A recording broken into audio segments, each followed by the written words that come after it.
hello ભલો લે ને કાઉલા બધા સારા છે સબ ઠીક ઠાક આજે તો છે ને આજે મસ્ત નાસ્તો કરી રહેલો છું વેડનેસડે છે આજે ને થર્સડે છે હે ને અચ્છા પણ નાસ્તો છે ને આપણા ઘરમાં છે ને એ લોકો શું કરે ખબર એ લોકોને કંઈ સમજ નહીં પડે ને કે આજે હું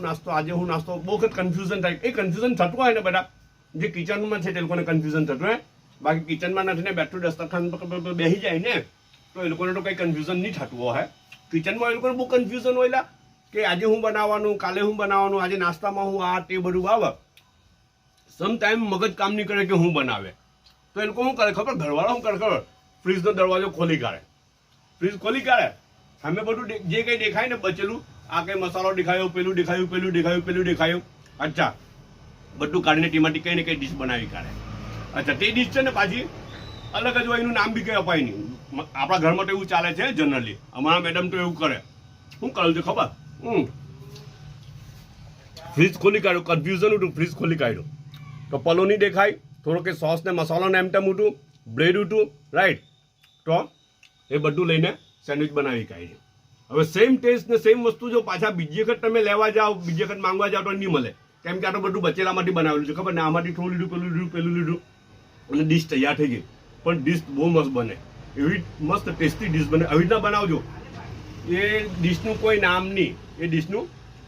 ને એ ડીશ પાછી રિપીટ બી નહીં થાય જિંદગીમાં રિપીટ થાય કે નહીં થાય કે ઠેકાણો નહીં કેમ કે કોઈ એક વસ્તુ વધેલી હોય તો બીજી નહીં મળે આપણને સમજ પડી ને અચ્છા પણ રોજની નવી ડીશ ખાવાની મળે એનો ફાયદો એ કે રોજનો નવો ટેસ્ટ મળે રોજની નવી ડીશ ખાવાની મળે જો આ પલોની ને ચીઝ વાળું એ લોકો એ બનાવેલું છે ને કંઈ સોસ ને મસાલો બચેલો ઉઠો તો તેની સેન્ડવિચ બનાવી કાઢી ને પછી સેન્ડવિચ બી બે ટાઈપ છે બીજો થોડો મસાલો ઉઠો બીજી થોડી ચિકન એવું કે ઉઠું ચિકન એવું બીજું બચેલું ઉઠું ને તો તે ચિકન એ કરીને બધું છોલી કાઢી ને પછી તેનાથી આ બીજી સેન્ડવિચ બનાવી કાઢી આ તે કંઈ ને તે જ મસાલો બી આમાં વાપરી કાઢ્યો એટલે બે ટાઈપના ટેસ્ટ પાછા એક જ દિવસમાં બે ટાઈપના ટેસ્ટ હે ને મીઠાઈ આવેલી છે કંઈ આ બરફી છે હું છે આ કંઈ મીઠાઈ છે એટલે નાસ્તામાં બરાબર છે ને બીજું કે માવા મીઠાઈ છે કંઈ ને ચાઈનો એક મગ છે આ તો છે ને આ ફરી જ લાવેલા આ મીઠાઈ ફરી જ લાવેલા આવતા બરાબર કાલે ફરી જ લઈને આવેલા તે મીઠાઈ લોકોએ નાસ્તામાં મને મોકલી હે ને ઠીક છે ચાઈનો એક જ મગ છે એટલે મેડમજી આજે બી નથી આવવાના ઓકે બધા પોતાનો ખ્યાલ રાખે પાછા મળું ઇન્શાલ્લાહ